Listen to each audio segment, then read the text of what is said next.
What's going on, Utensils? It's I'm Spoon, and this is a Battlefield 3 game I had the other day. Just me flying around in a jet pretty much the whole time. Kicking the poop out of people, I can't talk. It's early in the morning, I haven't had much sleep, and just sitting here kind of deciding what to record about, and I don't really have much, so I've decided to rely on you guys. If you have not done so already, please look in the description and check out my other networks. I tweeted out, somebody give me something to talk about. And so, it could be you! But yeah, people send me topics on Twitter, and I'm trying to kind of follow those a little bit and talk about them. Somebody mentioned premium, though. And what they mean by premium, of course, is the Battlefield 3 premium release they had, which is basically they're going to release the DLC for, Close Quarters. And people that get premium get to get it not only early, but they get all kinds of cool little special features and DLC in the future, I guess. I'm not sure how exactly it works. I haven't read too much into it. I'm not going to talk too much about premium, but it did lead me to another idea for a commentary, which would be marketing. And first of all, I want to let you guys know I'm no marketing major. I have no degree. I don't know how any of that stuff works. I would leave that to the experts. However, I do want to give my opinion on it a little bit and kind of give in some 2 cents about it, at least on the gaming side of things. So, there's a lot of people who say, oh, EA's bullshit this and EA's bullshit that. And I understand that, yeah, EA takes it a little too far. However, I don't think that making premium content, you get to purchase a premium thing, like a subscription, basically, kind of like Call of Duty did with what is that, their COD Elite or whatever, and everybody's like, oh, that's a terrible move, and kind of, yeah, but at the same time, kind of not. You think about it, there are some benefits to having that premium content out there. At the same time, there's also some negative things. Some people are gonna get the premium shit and just be like, oh, look at me, I'm fucking premium, get at me, bro. But other people are going to just get the DLC and move on. So the people who start off with just the regular game, have not purchased any DLC at all, the premium's probably going to help you out. It's a really good decision financially to get the premium. Because you get like, what is it, like $50 for the basic thing? And, it's like, I think it's like a year. Once again, I haven't looked too far into it, but this is just me talking about it. And I think that it's a good thing, and at the same time, it can be a bad thing if taken too far. I think that DLC, when that started, that was kind of like a downhill slope. Because, you think about it in terms of what's a good community game? Oh, Minecraft. They release all kinds of extra stuff. They keep on updating the game. Terraria does the same thing. Keep on updating the game, putting all kinds of new stuff out there. And they don't make you pay, extra for getting that extra content. Granted, however, Minecraft was in beta and alpha for a long, long time. So I can understand how you could say, well, they were in alpha and beta, so releasing the official version is... But at the same time, they released the official version, and then they released even more content to that. And so that's kind of like an arguable type thing. And then, of course, you had to pay for Xbox versions still, so you're like, well, they made you pay for Xbox. I'm going to say, well, okay, well, that's Microsoft. It's not exactly Mojang as much as it is, making a deal agreement with them. They can't say, oh, we want to put this on your market for free, because that's not a good business decision at all for either side. So that makes sense to me. And I agree at the same time that DLC sometimes is worth a purchase. I think of DLC for Rockstar games, for example, like Grand Theft Auto, entire new expansions, entire new stories, entire new guns. Like you can't beat that, and that's worth the price you pay. However, do I feel like it's worth it when you pay, what is it, like $20 for DLC for a few maps and some guns? Meh, maybe not. Maybe that's not the best thing ever, and so I don't think that. After I think I purchased, what was that? It was either Modern Warfare 2 or it was it wasn't Black Ops, was it? No. I think it was Modern Warfare 2 I actually purchased. No, I didn't purchase maps in Modern Warfare 2 either. Okay, I actually haven't purchased any DLC for Call of Duty, I don't think. I think maybe one of them I did, but it was so like unnecessary and useless. I I just didn't even hold on to it very much longer after that. I didn't buy anything else after that.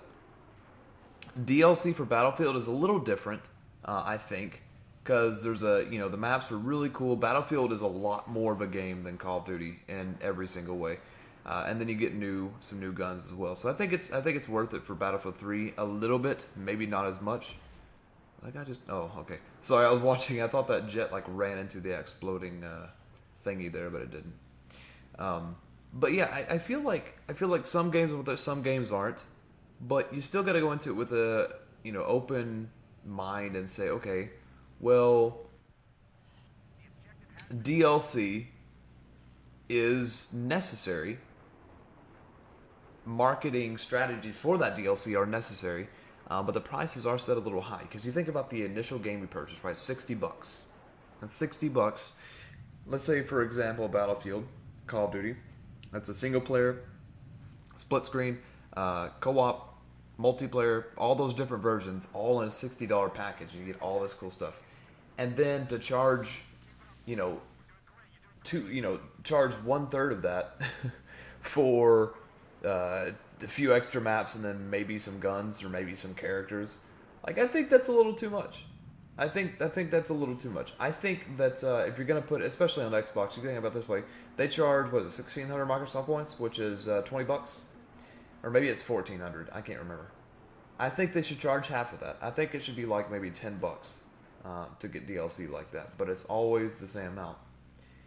I mean, because you can buy full games for less than some of that DLC is for these bigger titles. So that's what I'm going to say about DLC and add-ons and stuff you have to purchase. As far as marketing goes, we're going to kind of go out on a limb here, and let's go continue this with Battlefield 3.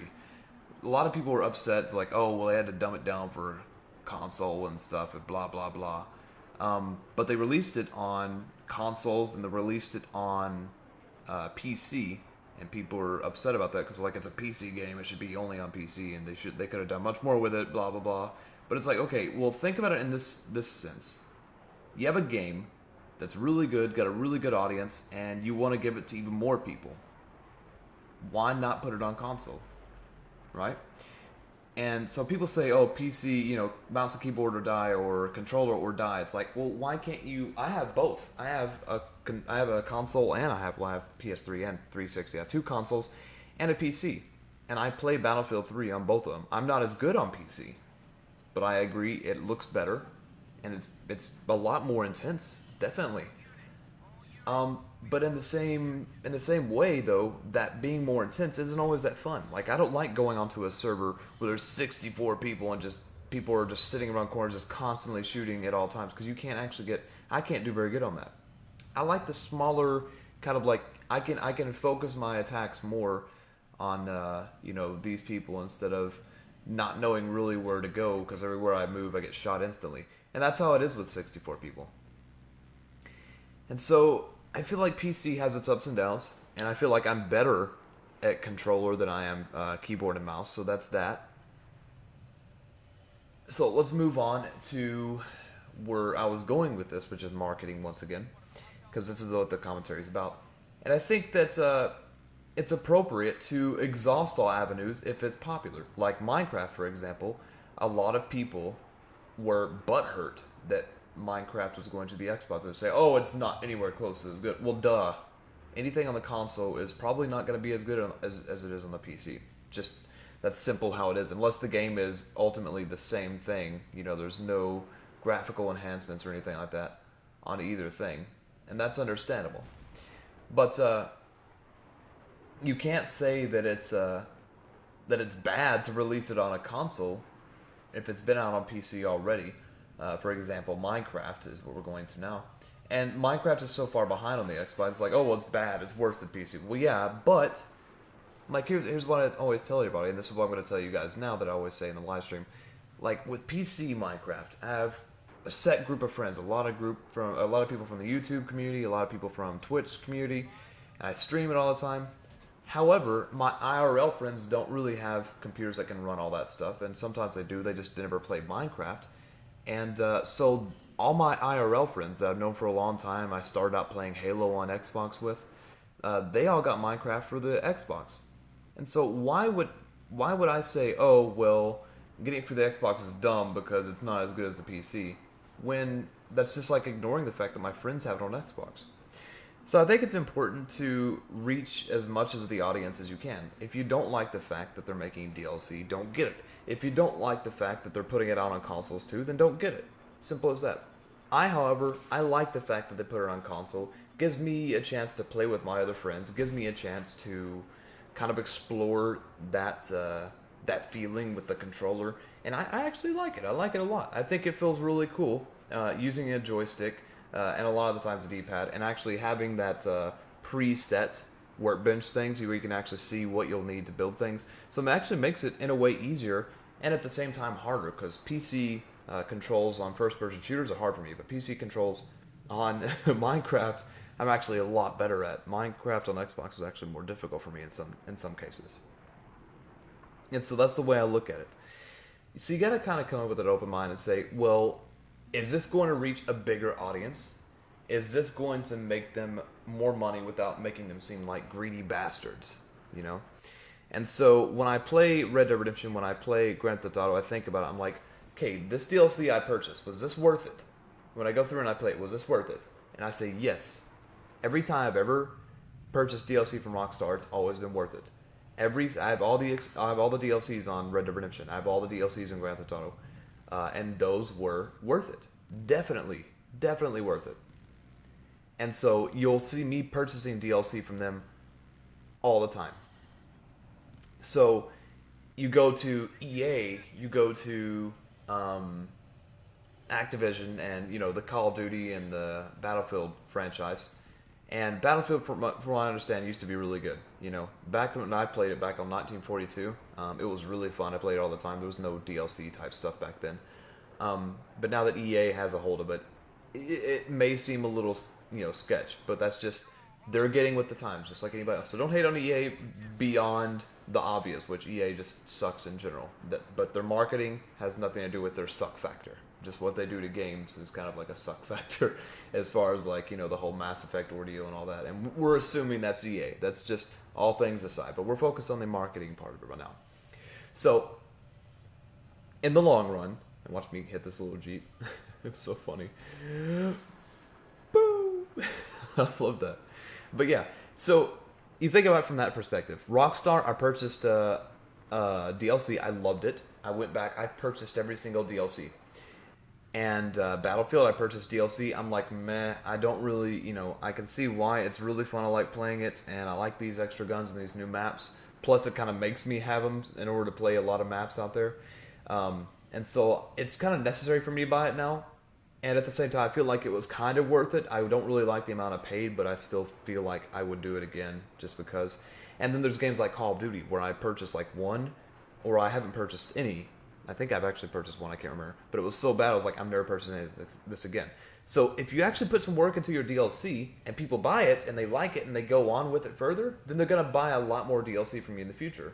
And so games like Rockstar are going to have loyal customers like me who are going to buy all their DLC, all their releases, no matter what, because I know that I can trust that they're going to be a legitimate marketing group. And so there you go. That's my kind of like 2 cents on it. Leave a comment down below, kind of give me your 2 cents as well, let me know what you think. Otherwise, thanks for watching, guys, and I will spoon you later.